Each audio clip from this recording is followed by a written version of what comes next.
지난 2주 전 금요일이죠. 그때 제가 시편 1편과 2편 말씀을 복 있는 자, 그 사람은 복이 있다라는 말씀으로 함께 나눴는데 이렇게 빨리 시편 2편을 나눌 수 있는 날이 올 줄은 몰랐는데요. 그때 2편을 제대로 하지 못하고 시간 때문에 좀 빨리 넘어갔는데 너무 또 감사한 기회가 돼서 시편 2편 말씀을 중심으로 해서 함께 우리 하나님 말씀을 나누도록 하겠습니다. 먼저 시편이 언제 기록됐는가가 중요한데요. 시편은 최초 모세가 쓴 시편으로부터 다윗, 아삽, 고라자손, 솔로몬 그 이외의 사람들까지 시편을 기록했습니다. 그렇기 때문에 그 시편이 기록됐을 당시의 독자가 또는 청자가 분명히 있을 거거든요. 그 상황에서 그것을 들었을 때 어떠한 의도로 이 시편이 작성됐을까를 한 겹을 먼저 생각을 하고요. 두 번째는 이 시편을 편집한 사람이 있어요. 이 시편의 편집은 바벨론 포로기 때 편집을 합니다. 그러니까 이 시편에서 제1권, 제2권 이렇게 해서 제5권까지 있거든요. 그런데 이 시편의 그 엮여진 순서가 분량이나 아니면 어떤 내용이 있다거나 아니면 저자 연대순 이런 게 아니라 이 편집자가 어떤 의도에 따라서 기록을 했어요. 그러니까 엮어냈어요. 제1권의 주제가 있고 2권의 주제가 있고 3권, 4권, 5권의 주제가 있는데 시편 1편과 2편은 이 시편 150편을 엮어낸 이 시편의 저자가 이 시편 전체를 통틀어 말하고자 하는 그 메시지를 요약해 놓은 것이 시편 1편과 2편입니다.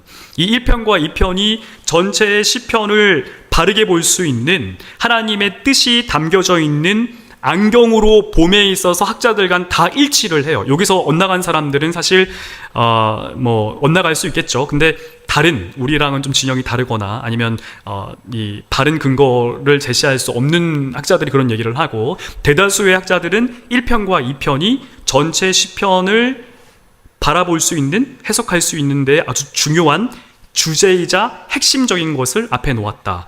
소위 머릿말과 같다라고 그렇게 일치를 보고 있어요. 저 역시도 그렇게 생각을 하고 있습니다.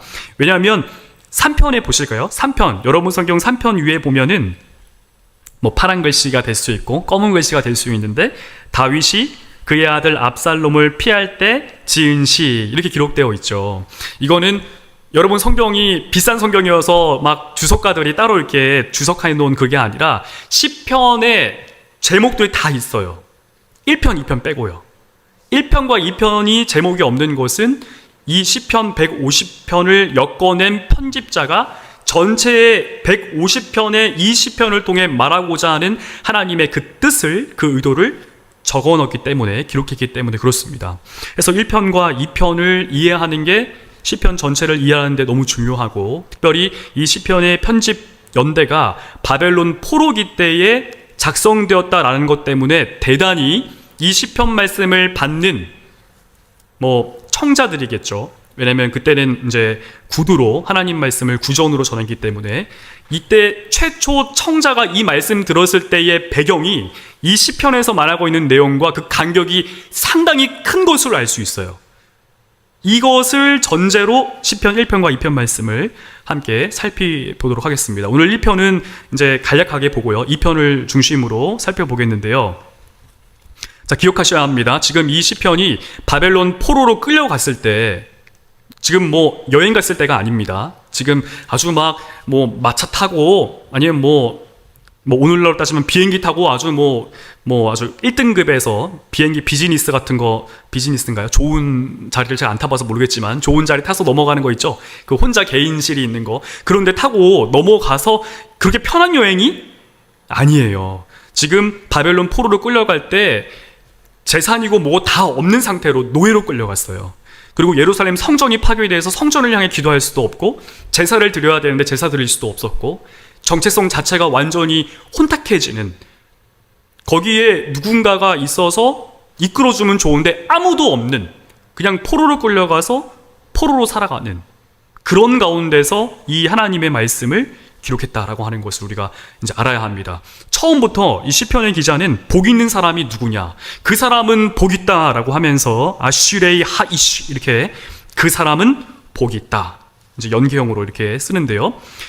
그 사람은 복이 있다. 누가 복이 있냐면 악인들의 꾀를 따르지 아니하고 죄인들의 길에 서지 아니하며 오만한 자들의 자리에 앉지 아니하는 사람. 이 사람 요 앞에 수식하고 있는 죄인들을 빼고, 그리고 오만이라고 하는 거, 또 악인들이라고 하는 거, 이거를 떼고 수식하고 있는 이 단어들만 해석을 하면요, 직역을 해볼게요. 모략 안에서 걷는 자, 그리고 길에 서 있는 자, 그리고 귀한 높은 자리에 앉은 자. 가만히 보면 바벨론 사람들 내지는 우리가 생각하는 성공의 기준이에요. 성공의 기준. 높은 자리에 앉고 대로에 서 있고, 뿐만 아니라 우리는 꾀라고 번역하지만 모략입니다. 지혜예요. 지혜 안에 서 있는 자들. 얼마나 근사해요. 이게 우리가 볼 때도 맞는 것처럼 보이잖아요. 근데 하나님께서는 그 사람에게 복 있는 사람이라고 말씀하지 않는다라는 거예요. 바벨론 포로로 끌려갔으면 우리 한국은 일제강점기를 맡았잖아요. 강점기 시대에 복 있는 사람은 일제강점기로부터 그들을 쫓아내고 부국강병을 해서 한국이 뭐든지 이제 선진국으로 도약할 수 있는 그런 부국강병한 나라가 되는 게 복 있는 사람이라고 생각할 수 있는데, 하나님의 관점은 거기가 아니라는 거예요. 바벨론 포로로 끌려갔으면 모략을 발견하고 큰 대로 가운데 높은 자리에 관직을 차지해서 우리나라를 다시 살리던지, 이게 복 있는 사람으로 볼 수 있는데, 일반적으로 사람이라고 한다면.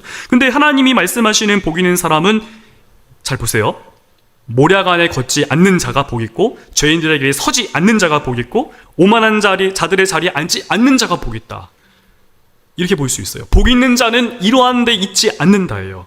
악인들의 꾀, 죄인들의 길, 오만한 자리에 앉지 않는 자, 앉지 않는다라고 말씀합니다. 그리고 나서 키임, 오직이라고 하는 히브리어 전치사인데, 키임, 오직 여호와의 율법 안에서 기뻐하는 자. 여호와의 율법 안에서 기뻐한다. 그 율법 안에서 율법을 읊조린다라고 증거하고 있어요. 이때 율법을 보면은 주야로 묵상한도다라고 하지만 직역하면 율법을 읊조리다라는 뜻을 갖고 있는데요. 이때 읊조리다는 관용어예요. 관용어. 예를 들어서 성경에서는 이거는 좀 비유가 엇나갈 수 있는데, 예를 들어 우리가 만약에 속이 안 좋아요, 급해요. 그러면은 잠깐만 저 일 좀 보고 올게요 라고 말하지. 예를 들어 저 잠깐 XX를 좀 이제 빼고 와야 되는데요, 좀 X 좀 싸고 오겠습니다, 이런 말 하지 않잖아요, 사실. 이거 너무 제가 좀 다른 식으로 말을 했지만 관용어여서, 읊조리다라고 하는 이 표현은 율법 안에서 여호와 하나님이 너무 기쁘고 즐거우니까 그 하나님의 말씀을 읊조리다, 곧 그 말씀을 따라 산다. 하나님이 너무 기쁘니까요. 여호와 하나님과 그 교제가 너무 기쁘고, 때로는 내 육체적인 나의 욕구와 그 욕망 가운데서 살아가더라도 여호와 하나님과의 관계가 너무 기쁘고, 하나님과의 그 교제의 기쁨이 내 삶에 너무나 나를 거룩하게 하고 나를 건강하게 하고 나를 세운다라고 하는 그 사귐의 은혜가 너무 크니까, 그 큰 은혜를 따라서 하나님의 말씀을 따라 산다, 읊조리다라는 것으로 우리가 해석할 수 있습니다. 하나님께서는 바벨론 포로에 있는 사람에게, 복 있는 사람은 포로로부터 탈출하는 거, 복 있는 사람은 꾀를, 이 모략 가운데서 대로 가운데 서 있으면서 아주 높은 자리에 앉는 자가 복 있어가 아니라 이것 자체가 아니라고 말씀하세요. 하나님의 관심은, 하나님께서 말씀하시는 복 있는 자는 여호와 하나님의 율법 안에서 즐거워하는 자, 그 율법을 통해 참 하나님과 교제의 기쁨, 사귐을 누리는 자, 그 사람이 복 있다, 하나님 말씀하시는 것입니다. 우리의 편에서, 또는 그 당시, 이때 당시의 독자, 이 청자의 편에서 하나님 말씀하신 복 있는 사람의 간격은 어마어마해요. 너무 두꺼운 벽에 올라와 있어요. 당장 오늘 우리만 하더라도, 제 생각에 복 있는 사람은, 제가 볼 때 행복한 사람은 그래도 인지도가 없는 것보다 인지도 많은 사람이 좋지 않겠어요? 돈이 없는 것보다 돈 많은 사람이 좀 더 행복하지 않을까? 명예와 권력도 마찬가지. 근데 우리 하나님이 하시는 말씀은 그거 아니라는 거죠. 행복한 사람 자체가, 내가 세상에서 한 달이 걸쳐 놓은 다음에 하나님 말씀이 이러니까 그럼 하나님의 율법을 한번 읽어볼까? 하나님 한번 즐겁게 해볼까? 하나님 편에서의 이 중간지대는 없어요. 하나님, 우리 여호와 그 하나님과 교제의 기쁨 누리든지 말든지, 하나님께서 하시는 말씀, 하나님 안에서, 여호와의 율법 안에서 그 율법으로 말미암아 진짜 우리 하나님과 교제의 기쁨을 누리고 사귐을 누리고, 그 사귐이 너무 크게 즐겁고 기쁘니까 그 하나님의 말씀을 따라 사는 삶, 하나님의 말씀을 따라서 살아내지는 내 삶을 바라보고 기뻐하는 삶, 그 사람이 복 있다. 우리 하나님께서 말씀하십니다. 우리 하나님께서 이 시편의 저자, 시편의 기자를 통해서 두 가지의 비유를 이제 하세요. 첫 번째는 복 있는 사람의 비유를 하시는데, 시냇가 물 위에 심은 나무처럼 열매를 맺어야 할 그때에 맺을 것이다 라고 말씀을 해요. 그리고 잎사귀는 시들지 않을 것이다. 그리고 그가 행하는 모든 것이 형통할 것이다. 시냇가에 심겨진 나무처럼 형통할 것이라고 말씀을 합니다. 어떤 사람이냐면, 이걸 지금 어떤 사람을 비유하고 있는 거냐면, 우리 여호와 하나님의 율법 안에서 하나님으로 말미암아 즐거워하는 사람, 그 사람이 시냇가에 심은 나무처럼 열매가 맺어야 할 때에 열매를 맺고, 잎사귀가 절대 마르지 않고 어떤 행사든지 다 형통할 것이다, 이렇게 말씀하고 있어요. 근데 악인들에 대해서도 우리 하나님께서 이 시편의 기자를 통해서 말씀하시는데, 하나님 단호하게 말씀하세요. 악인들은 그렇지 않다라고 말씀하세요. 오직 바람이 몰아가는 겨다 라고 말씀하세요. 바람이 몰아가는 겨다. 직역하면 이렇습니다. 바람이 몰아가는 겨다. 바람이 훅 불면, 지금 악인들을 향해서 바람이라고 말하는 게 아니고요, 상황 가운데, 환경 가운데 바람이 훅 불면 그냥 바람이 몰아가는, 정말 이 껍질 아무 소용이 없고 의미 없는 껍데기 마냥 바람이 몰아가는 겨다. 겨 같다가 아니라 겨다. 하나님께서 말씀하십니다. 그래서 하나님이 1장 5절 말씀에 이렇게 말씀하세요. 그러므로 악인들이 심판에 서지 못한다 라고 하는데, 이거는 이제 하나님의 공의에 서지 못한다. 하나님의 이 미시파트라는 단어를 쓰는데 공의예요, 공의.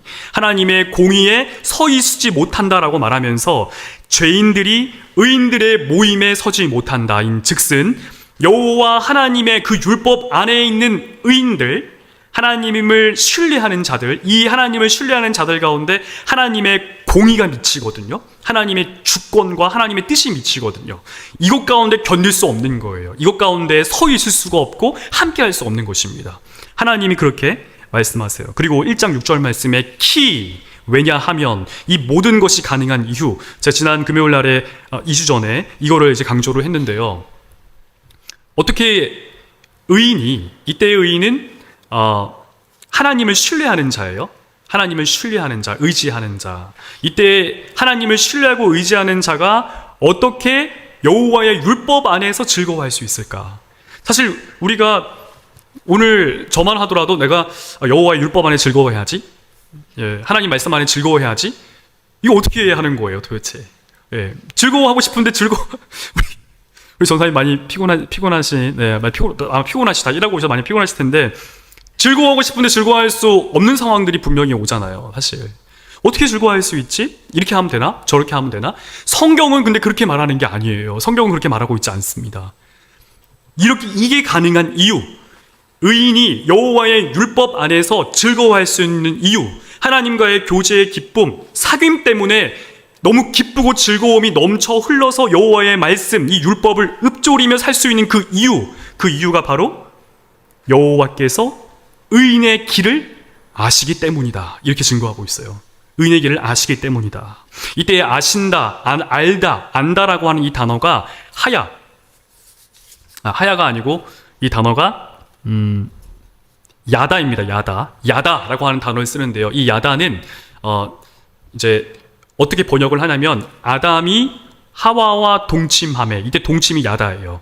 여호와 하나님이 너를 알매, 내가 널 안다 라고 해서 이때 야다를 쓸 때는 그냥 단순히 정보를 아는 게 아니고 그 사람 이름을 아는 게 아니라 그 사람의 모든 것을 아는 거예요. 그 사람과 함께 관계적 알미예요.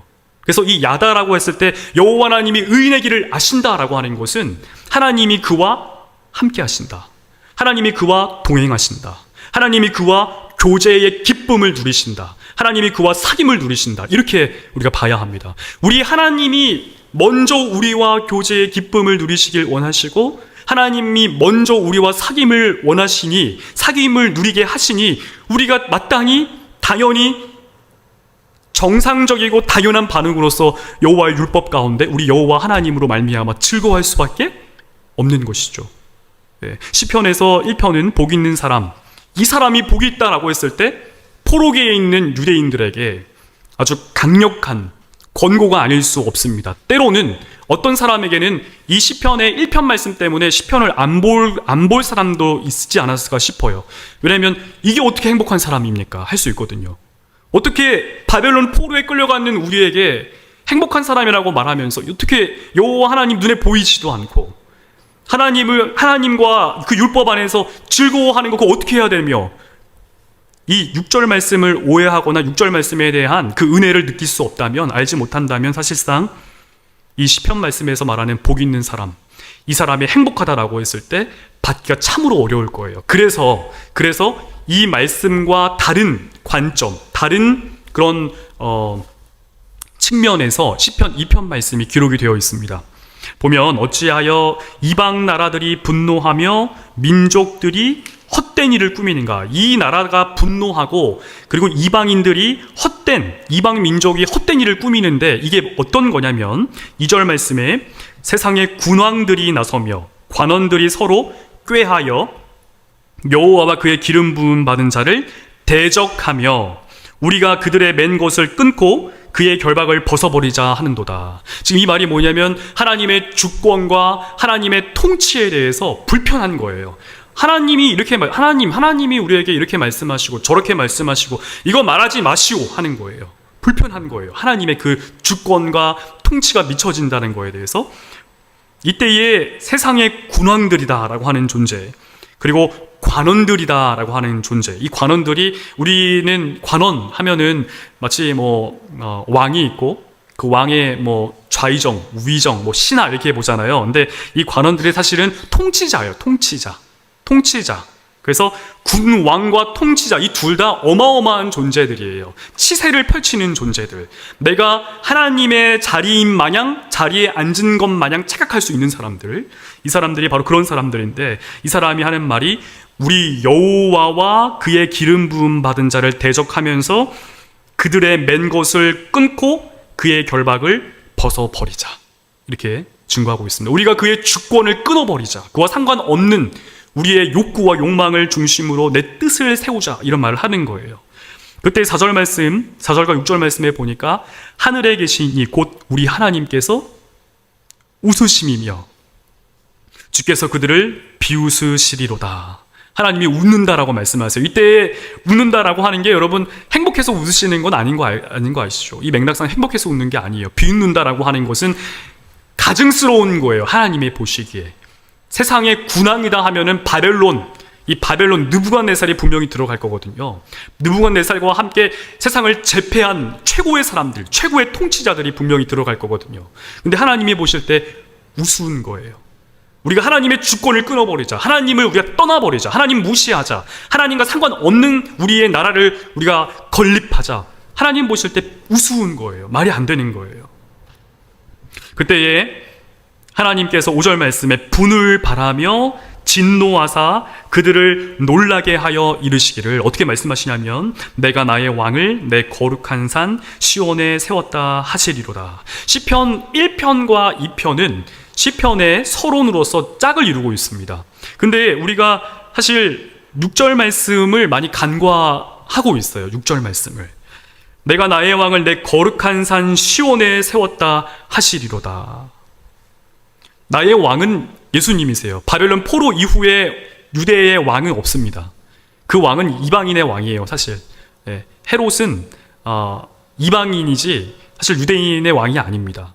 예수님만이 왕이신데 나의 왕을 내 거룩한 산 시온에 세웠다. 이때의 시온이다라고 하는 거, 구약에서의 시온산은 사실상 이것도 관용어인데요. 신학적 관용어라 그래서 하나님이 임하시는 산, 하나님이 함께 하시는 곳, 하나님이 그들을 주장하시고 그들을 보호하실 뿐만 아니라 그들과 관계를 맺으시는 곳, 사귐을 누리시는 곳, 시온은 그런 의미가 있어요.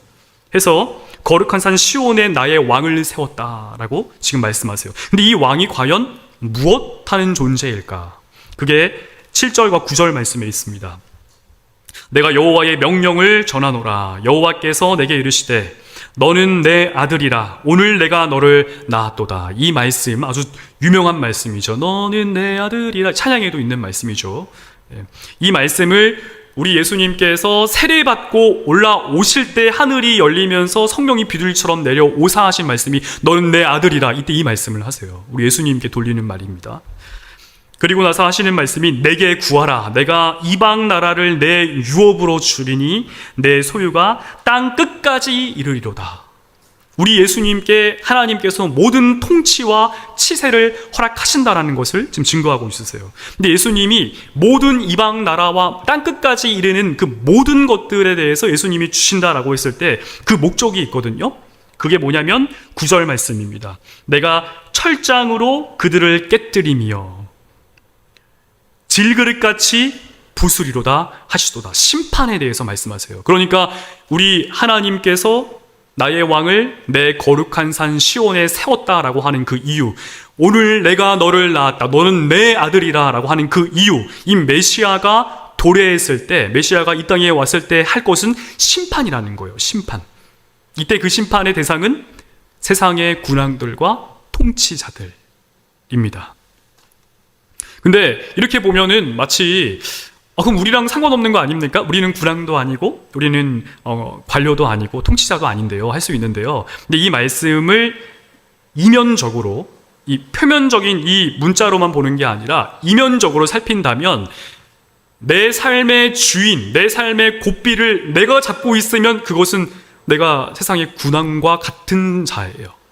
세상의 통치자와 같은 자예요. 이거를 우리가 잘 기억해야 되는데, 지금 시편에서 1편, 2편에서 이 말씀을 가지고 우리 하나님께서 진짜 아무런 자유의지 같은 거 전혀 없고 그냥 생각조차도 못하고 하나님이 그냥 시키는 거 무조건 그냥 종과 노예처럼, 막 신한군 예전에 있었던 그 노예 있죠. 막 그 사람처럼 불어먹는 지금 이런 식이 아니에요. 이 느낌이 그런 느낌이 아니에요. 하나님 안에서 왕의 권세를 우리 하나님이 베푸세요. 아담이 그러했고 새하늘과 새 땅, 새 예루살렘 가운데에 우리 예수님께서 저와 여러분, 우리 그리스도인들에게 허락하실 것은 예수님과 같은 부활체, 새 예루살렘 가운데 가장 적합한 몸으로서의 그 부활체지, 하나님께서 우리 예수님께 주신 그 보좌, 왕의 보좌를 나누신 것처럼 우리 예수님께서 그 보좌를 너희에게 나눌 것이다, 이기는 자에게, 이렇게 말씀하시거든요. 우리 예수님이 그렇게 높이세요. 그러니까 지금 마치 노예, 종, 막 때리고 막 이렇게 막 뭐 날르고 막 계속 막 그런 식의 관계가 아닙니다. 근데 우리가 하나님 밖에서 하나님처럼 우리의 삶의 주권, 고삐, 키를 우리가 잡고 있다면 그 사람이 바로 시편 2편에서 말하는 군왕이며 관원들입니다. 그때 예수님께서 하시는 말씀, 하나님께서 우리 예수님께, 왕에게 하시는 말씀이 철장으로 그들을 깨트릴 거고 질그릇같이 부수실 것이다 라고 말씀하고 있어요. 이 말이 참 두렵고 무섭습니다. 근데 여기서 끝나지 않음이 은혜인 거예요. 왜냐하면 10절과 12절 말씀에 주님이 다시 이렇게 말씀하시죠. 그런즉 군왕들아, 내가 내 인생의 왕이라고 생각하는 사람들, 내가 내 인생의 참 하나님의 자리, 예수 그리스도의 자리를 내가 찬탄한 자들, 내 인생, 내 삶, 내 욕구와 욕망을 중심으로 사는 모든 사람들, 바로 군왕과 그리고 재판관들, 모든 걸 판단하는 자들에게 주님이 하시는 권면은 너희는 지혜를 얻으며 교훈을 받을지어다.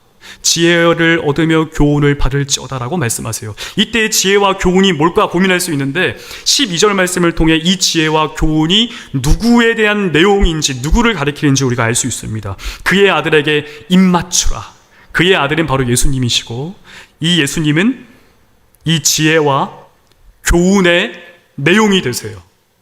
우리 예수님 지혜이시자 우리 예수님이 바로 교훈이십니다. 우리 예수님이 누구시며 어떤 분이시며 우리 예수님이 무슨 말씀을 하시며 예수님이 죽고 사심으로 말미암아 이루신 것이 무엇이며 다시 이 땅에 오실 때 어떤 역사가 일어날 것인가, 그 예수님 앞에 입맞추라고 하는 거예요. 입맞추라. 이 입맞춤은 주종관계의 표현인데요. 표시인데요. 왕에게 신하들이 하는 것입니다. 왕이 있으면 신하들은 또 노예와 종들은 주인에게 왕에게 입맞춤으로 순종해 그리고 왕 되심과 주인 되심을 인정을 해요. 존중하는 표시이기도 하죠. 이 말을 보다 의미를 따라 해석을 해보면 순종하라요. 순종하라. 그의 아들에게 순종하라. 그렇지 아니하면 경고하시죠. 그렇지 아니하면 진노하심으로 너희가 길에서 망하리니 그의 진노가 급하심이라. 우리 예수님께서는 심판을 위해서 오신 것처럼 보이지만 만약 심판만을 위해서 오셨다면 이 심판하겠다, 철장으로 다스릴 것이다, 질그를 깨뜨리듯 깨뜨릴 것이다, 이런 말씀을 기록할 이유가 없어요. 그냥 와서 하면 돼요. 예수님 그냥 오셔서 심판하시면 되거든요. 근데 굳이 기록했다라고 하는 거. 그리고 10절 말씀에 지혜를 얻고 교훈을 받으라 라고 하는 거. 이 지혜와 교훈에 대한 메시지, 이 내용, 이 지혜와 교훈이 사실 3편부터 150편까지 해당되어진 내용이에요. 그의 아들에게 입맞추라라고 하는 것, 이 지혜와 이 교훈, 곧 하나님의 말씀, 여호와 하나님의 율법, 그것을 통한 참 하나님, 그분의 아들이신 독생자 예수 그리스도께 순종할 것, 그 말씀을 따를 것, 그것을 우리에게 말씀하셨기 때문에 예수님의 심판은 어떤 의미에서 심판 그 자체가 목적이 아니라 내 스스로 내 인생의 군왕이며 내 스스로 내 인생의 재판관이 돼서 판단하고 내가 보기에 좋고 싫고 선하고 악하고 마치 하나님을 흉내내서 하나님 밖에서 하나님이 돼서 모든 것을 내 주권에 따라서 행하고 하나님 밖에서 하나님을 흉내내서 마귀처럼 바로 그 사람들을 대한 저와 여러분에 대한 권면인 것입니다. 우리 하나님께서 11절 말씀에 이 지혜와 또 이 교훈을 받았을 때 어떠한 우리 마음에 우리 심령의 변화가 일어날 것인지에 대해서 또 증거하시는데요. 11절 말씀에 보니까 여호와를 경외함으로, 이거 두려워함으로랑 같은 의미예요. 경외함으로 섬기고 떨며 즐거워할지어다. 이때에 경외하다와 떨다는 같은 의미입니다. 내 마음에서 경외하는데 이 경외심이 내 마음에서 두려워하니까 이 두려움이 떨므로 나타나는 것처럼 하나님을 내 마음에서 진정 섬김이 우리 삶에 반드시 즐거워하게 되는 줄 믿습니다. 이게 너무 중요해요. 우리 하나님을 섬길 때에 즐겁고 기쁨이 일어나요. 이것은 멀리 있지 않아요. 우리 교회 내에서도 쉽게 찾아볼 수 있습니다. 이젠 다 아시겠지만 이렇게 보면은 이제 교육관 같은 경우에 저는 이제 약속을 지키겠습니다만 교육관 같은 경우에 어떤 분들이 와서 거기에 이제 도배를 이렇게 하셨어요. 이렇게 칠했어요. 이렇게. 근데 그분들이 할 일이 없는 분이냐? 그렇지 않거든요. 바쁘신 분인데 그 와중에 시간을 내서 그렇게 섬겨요. 제가 한 분께 여쭤봤어요. 이렇게 하시고 힘들지 않으세요? 제가 좋아서 하는 건데요. 네. 돈 주고 하겠어요? 저는 돈 받고도 안 할 거예요. 왜냐하면 힘들고 덥거든요. 그리고 알아줘도 불편하고 알아주지 않는다 하더라도 괜히 생색내는 것 같아. 괜히 이런 관계가 신경 쓰이잖아요. 근데 왜 이거를 할까? 딴 거 없어요. 그분 이제 대화하면서 하시는 말씀이 좋아서 한다. 뭐가 좋아서 하는 걸까요? 하나님 섬김이 좋은 거죠. 건물에 칠하는 게 여호와 하나님을 섬기는 거냐? 그건 아니지만 건물을 칠하는데 교회를 예쁘게 하는 것 가운데 그 중심에 하나님을 기쁘시게 하고자 하는 그 마음이 그렇게 표현이 되는 거죠. 여호와 하나님의 섬김이 우리가 생각할 때는 이게 즐거운 삶이야? 이게 행복한 삶이야? 할 수 있는데 여호와 하나님의 섬김이 진정 하나님과의 교제의 기쁨을 누리게 함으로, 느끼게 함으로 하나님과의 사귐의 은혜가 있으니까 즐겁게 되어지는 거예요. 여호와 하나님을 경외하는 사람은 떨어요. 해서 하나님의 말씀이 가볍지 않아요. 지금 이 말씀을 한번 보세요. 우리가 이렇게 생각할 수 있어요. 아니, 행복한 사람이 이 사람이라고 하는데 제 생각은 아닌데요? 저는 그렇게 생각하지 않는데요? 이 MZ세대 또는 젊은 목회자들 아니면 젊은 그리스도인들 사이에서도 이렇게 말하는 사람 많아요. 나는 그렇게 생각하지 않아. 이게 행복한 사람이라고 하나님 말씀하셨어도 이거는 그때 당시에 말고 지금은 다르다고 생각해. 바로 그 사람에게 하는 말씀이 우리 주님이 철장으로 깨뜨린다. 우리 주님이 철장으로 질그릇 부수듯 부숴버린다라고 하는 거죠. 그 생각에 대해서. 왜 그럴까요? 하나님이 친구가 아니잖아요. 하나님이 우리 사람과 같은 눈높이 수준에서 지금 대화하시는 거 아니잖아요. 바벨론 포로로 끌려가 일제강점기라고 하더라도 우리가 다 빼앗기고 가족을 다 살해당하고 다 힘들고 어려운 나중에 내가 생각하는 기준의 행복한 사람과 하나님 말씀하시는 기준의 행복한 사람이 달랐을 때 저는 그렇게 생각 안 하는데요 라고 하는 이 생각과 이 생명됨에 대해서 하나님이 예수님을 통해 부숴버린다고 말씀하시는 거예요. 진노하신다고 말씀하시는 거예요. 진노가 급하다고 말씀하시는 거예요. 우리 하나님은 친구 아니고요. 하나님은 시간 가운데 공간을 창조하신 분이세요. 만물 가운데 우리는 잠깐 있다가 없어질 안개에 불과한데 하나님 처음부터 종말에까지 완벽하게 주권적으로 모든 걸 다스리시고 통치하는 분이세요. 초월 세계 너머에 계신 분이세요. 근데 그분이 시간과 공간 가운데 찢어 말씀하신 게 이 사람이 행복하다. 여호와 하나님의 율법 안에 즐거워하여서 그 율법을 읊조리면서 여호와 하나님과 교제의 기쁨을 누리면서 사귐의 은혜를 누리며 사는 그 사람이 행복한 사람이라고 말을 했다면 그 말이 진리가 되어지고 그 말이 참입니다. 거기에 대해서 제 생각은 아닌데요. 저는 그렇게 생각하지 않은데 저는 다른 생각을 갖고 있는데요. 그거 아니잖아요. 라고 말하는 군왕, 관원, 그 사람의 판단 기준을 갖고 막 뭔가를 선과 악을 제한 이 재판관, 그 사람들에게 우리 하나님께서 하시는 말씀이 비웃으시리로다. 내가 너 비웃는다. 이렇게 말씀하세요. 거룩한 산 시온에 왕을 세워서 질그릇 깨버리듯이 부숴버리신다고 우리 주님이 말씀하세요. 이거 대단한 무서운 경고입니다. 해서 우리 주님께서 권면하시는 것이 지혜를 얻고 교훈을 받으라 라고 말씀하세요. 하나님을 알미 우리로 하여금 하나님을 경외하게 하고요. 하나님에 대해 교훈 얻음이 그 하나님을 섬기는 자원하는 심령이 일어나는 참되게 섬기는 기쁨을 즐거움을 누리게 합니다. 그리고 이것이 우리에게 여호와 하나님께 피하는, 이 말 자체가 피하는이 맞아요. 피하다. 여호와 하나님께 피하다. 이렇게 피하다라고 하는 뜻인데요. 이때 피하다라고 하는 이 이면적 의미가 있는데요. 이때 여호와 하나님께 피하다라고 하는 것은 신뢰하다, 의지하다, 여호와 하나님께 맡기다.